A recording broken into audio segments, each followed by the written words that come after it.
Signal system के इस course में आपका एक बार फिर से स्वागत है। लास्ट क्लास में हमने जितनी भी प्रॉपर्टीज थी वो कंप्लीट कर ली थी।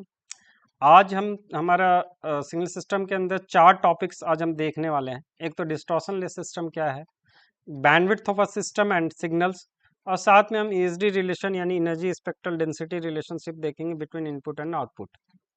ओके, सबसे पहले हम स्टार्ट करते हैं कि डिस्टॉर्शनलेस सिस्टम से, कि डिस्टॉर्शनलेस सिस्टम क्या है और डिस्टॉर्शनलेस सिस्टम का डिफिनेशन हम क्या कहेंगे। कोई भी सिस्टम है, सिस्टम के हम कोई भी सिस्टम हमने ले लिया, इसके अंदर इनपुट हम xt दे रहे हैं और आउटपुट हमें क्या मिल रहा है, yt। तो इस सिस्टम को हम डिस्टॉर्शनलेस सिस्टम कब कहेंगे, जब सपोज सिस्टम से जो हम इनपुट दे रहे हैं और आउटपुट में जो रिलेशन है वो कुछ ऐसा है कि सिस्टम जो आउटपुट है वो कुछ डिले होके मिले और साथ ही साथ कुछ एम्पलीट्यूड मल्टीप्लाई हो जाए। इसका मतलब कि आउटपुट कुछ ऐसा हो सिस्टम का जिसमें इनपुट तो मिले ही, लेकिन इनपुट के एम्पलीट्यूड में ही केवल डिफरेंस आए, साथ ही साथ कुछ इनपुट के जो इनपुट सिग्नल है उसमें कुछ टाइम का डिफरेंस हो। तो ऐसे सिस्टम को हम लोग डिस्टॉर्शनलेस सिस्टम कहेंगे। अगर फ्रीक्वेंसी डोमेन में देखें तो फ्रीक्वेंसी डोमेन में ये हमारा एक्सेस है, ये हमारा वाई एस जो होगा वो क्या होगा, a not into x s into e to the power minus j omega tau. Okay, तो y s by s x s यानी कि जो हमारा ट्रांसफर फंक्शन होगा वो क्या होगा, a not into e to the power minus j omega tau. अगर इसका मॉड ले ले, टीएफ का मॉड ले ले यानी ट्रांसफर फंक्शन का मॉड ले ले, तो क्या आएगा, ए नॉट जो कि एक कांस्टेंट है ओमेगा, और जो टीएफ का अगर हम ड्रॉ कर दे ग्राफ मैग्नीट्यूड का, यानी ये मैग्नीट्यूड स्पेक्ट्रम में ले ले, तो मैग्नीट्यूड स्पेक्ट्रम क्या आ रहा है, एक कांस्टेंट लाइन आ रही है।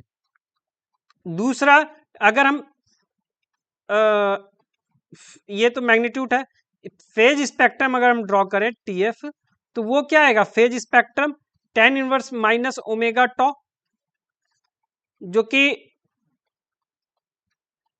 एक कांस्टेंट लाइन होगी ओमेगा टॉ की। ये क्या बता रहा है, ये बता रहा है कि पहली बात, दोनों को हम थोड़ा सा क्लियर करते हैं, थोड़ा सा क्लियर करने की कोशिश करते हैं कि ये लाइन, ये चीजें क्या बता रही है, ये बता रही है कि जो आउटपुट है उसमें सारी फ्रीक्वेंसीज लाई कर रही है, मतलब सबके जितनी भी फ्रीक्वेंसीज हैं सबके साथ सेम एम्पलीट्यूड के साथ मल्टीप्लाई हो रहा है। और ये ग्राफ क्या बता रही है, ये ग्राफ बता रही है कि हर एक फ्रीक्वेंसी, जो भी फ्रीक्वेंसीज हैं उनके साथ जो हम एंगल चेंज ला रहे हैं वो एंगल सेम एंगल में चेंज लेके आ रहे हैं, क्योंकि ये भी यहाँ भी एंगल सेम है। चाहे हम कहीं भी किसी भी फ्रीक्वेंसी के साथ देखें तो जो एंगल में जो चेंज आ रहा है, आउटपुट के एंगल में जो चेंज आ रहा है वो सेम अमाउंट में आ रहा है, उसमें भी कोई चेंज नहीं है। ना तो एम्पलीट्यूड में फ्रीक्वेंसी पर डिपेंडेंसी बिल्कुल नहीं है। कुल मिलाकर के मेरा कहने का मतलब एक ही था कि फ्रीक्वेंसी पे चूंकि डिपेंडेंसी नहीं है तो वैसे सिस्टम को हम क्या कहेंगे, डिस्टॉर्शनलेस system.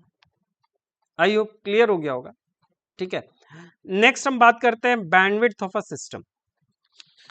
Bandwidth of a system की बात कर रहे हैं, sorry, bandwidth of a system की बात करते हैं। इसका डिफिनेशन क्या है और कैसे हम बैंड सिस्टम का बैंडविड्थ कैलकुलेट करते हैं। पहले तो ये टर्म जो है ना, बैंडविड्थ टर्म, इसको समझने की कोशिश करते हैं, बैंडविड्थ क्या होता है, फिर हम सिस्टम में आते हैं कि सिस्टम का बैंडविड्थ क्या होगा। बैंडविड्थ का मतलब हो गया कि ग्रुप ऑफ फ्रीक्वेंसीज, एक ग्रुप ऑफ फ्रीक्वेंसीज को हम लोग बेसिकली बैंड कह दिए, एक फ्रीक्वेंसी का बैंड है, सॉरी, बैंड ऑफ फ्रीक्वेंसी, मतलब ये एक बैंड है जिसको हम लोग बोल रहे हैं ग्रुप ऑफ फ्रीक्वेंसी। इसमें कई सारी फ्रीक्वेंसीज हैं। ये ओमेगा 1 से लेके ओमेगा 2 तक एक हमारे पास फ्रीक्वेंसीज हैं। इन फ्रीक्वेंसीज को हम बैंड ऑफ फ्रीक्वेंसी कहें। अगर बैंडविड्थ की बात करें तो यही ओमेगा 2 माइनस ओमेगा 1 हमारी टोटल बैंडविड्थ होगी। अब हम सिस्टम की बात करते हैं कि सिस्टम की बैंडविड्थ को कैसे डिफाइन करेंगे। तो कोई भी सिस्टम हमारे पास है तो वो सिस्टम जो भी फ्रीक्वेंसीज को जनरेट कर सकता है। सपोज हमने इनपुट तो दे दिया, एक बहुत लार्ज नंबर ऑफ फ्रीक्वेंसीज को हमने इनपुट दिया हुआ है।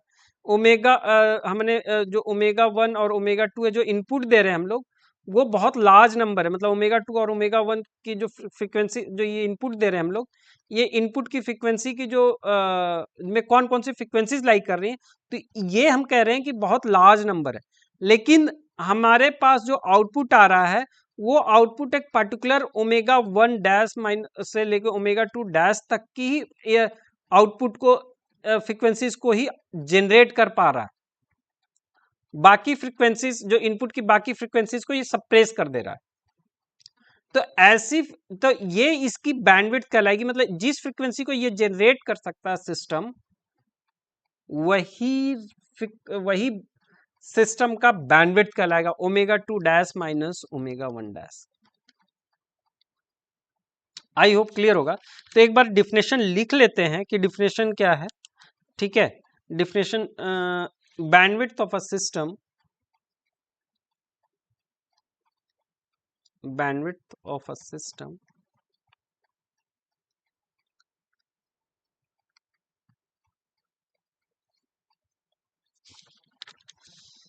a group of frequencies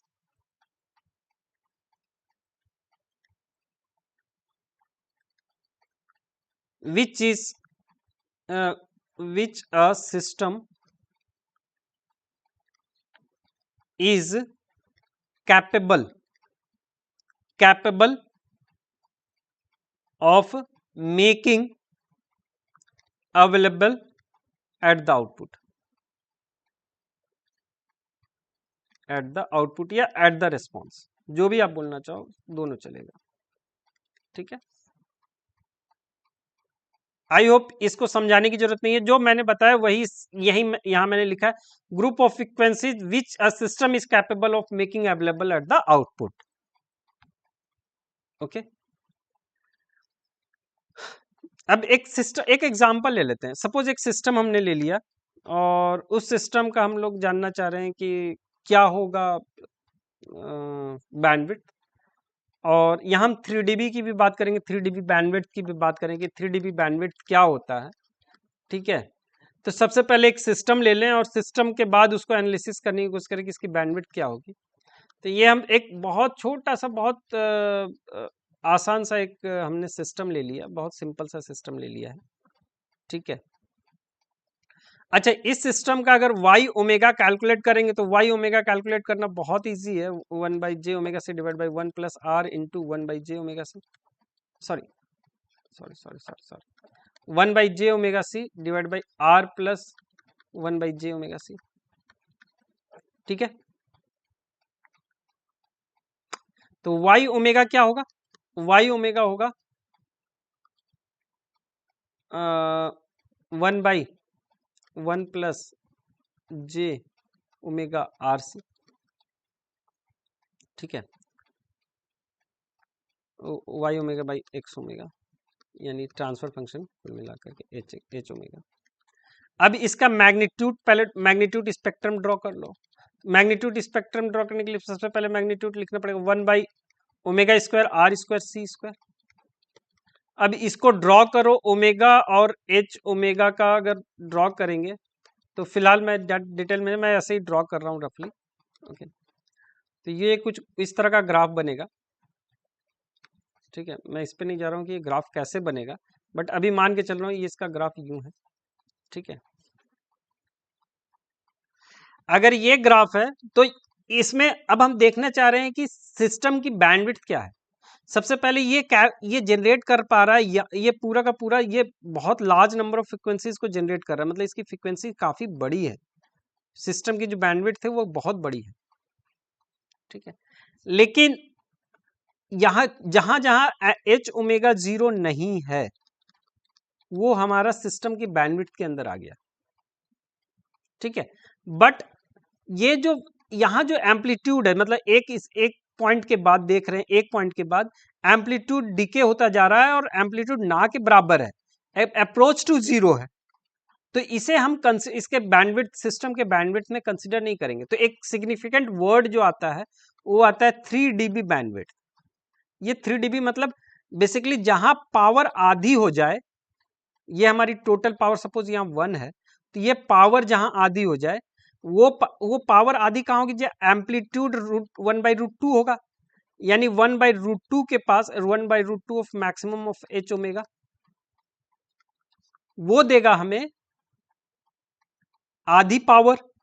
और ये लाइन जो हम ड्रॉ करेंगे तो ये जो लाइन होगा ये हमारी बैंडविड्थ है। हम बैंडविड्थ के लिए केवल पॉजिटिव फ्रीक्वेंसी को देखते हैं, हम नेगेटिव फ्रीक्वेंसीज को नहीं देखते हैं। पहले भी मैंने इस चीज पे डिस्कशन कर रखा है कि बैंडविड्थ के लिए हम लोग केवल पॉजिटिव फ्रीक्वेंसी देखेंगे। तो ये ओमेगा 1 जो आएगा, ये ओमेगा सिस्टम का 3 dB बैंडविड्थ कहलाएगा। होप आपको क्लियर हो गया होगा। तो यहाँ सिस्टम का जो एच ओमेगा 1 अगर कैलकुलेट करना चाहे तो ओमेगा 1 कैलकुलेट करना हमारे लिए बहुत इजी है। तो ये इज इक्वल टू, ये हाईएस्ट मैग्नीट्यूड 1 है, 1 इंटू 1/√2। तो ये 1/√2 कब आएगा, जब ये omega square are square C square is equal to 1 होगा। It means omega equal to 1/RC। तो ये वो टर्म है जहां हमें कट ऑफ बैंडविड्थ मिलेगी, ठीक है। और एफ सी की बात करोगे, ये omega C cut off bandwidth तो 1/2πRC, ठीक। आई होप क्लियर हो गया होगा, ठीक है। नेक्स्ट हम बात करते हैं बैंडविड्थ ऑफ अ सिग्नल की बात कर लेते हैं। Bandwidth of a signal,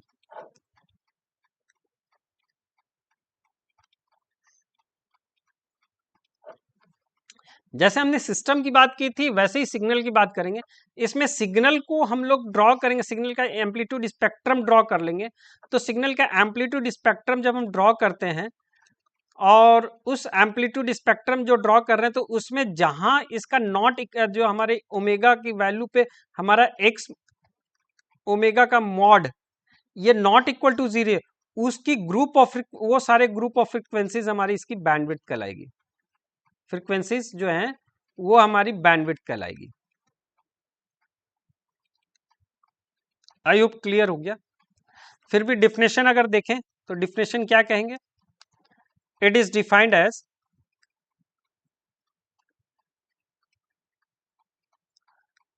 width of those group of frequencies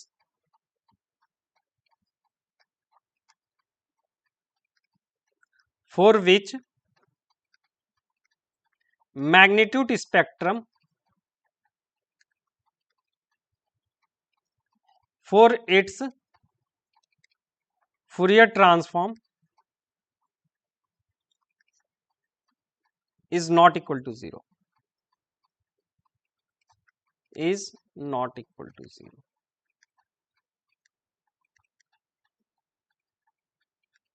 I hope यहां भी आपको क्लियर हो गया होगा, ठीक है।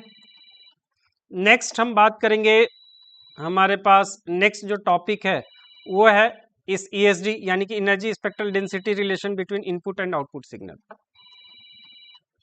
ESD between input and output signal.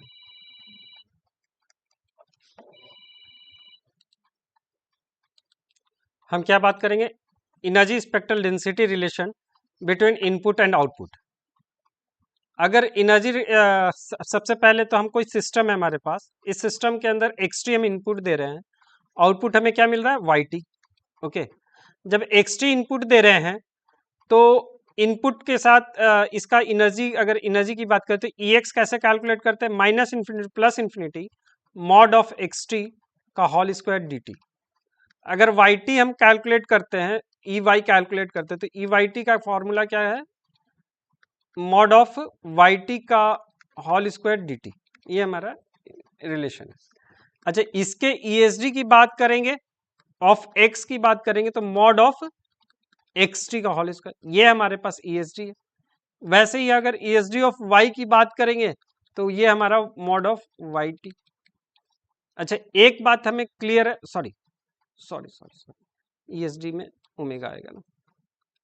एक बात तो क्लियर है कि y omega is equal to x omega into h omega, ये हम लोग जानते हैं। तो अगर हम इसका मॉड का स्क्वायर लेंगे तो ये भी मॉड का स्क्वायर में लिख सकते हैं। तो ये इसका मतलब ESD of y is equal to ESD of x into mod of h omega का whole square. I hope clear होगा। तो ये हमारे पास रिलेशन है ESD of between input and output. I hope आज जो कुछ भी मैंने पढ़ाया आपको क्लियर होगा। फिर भी कोई डाउट हो तो प्लीज मुझे चैट बॉक्स में पूछिए।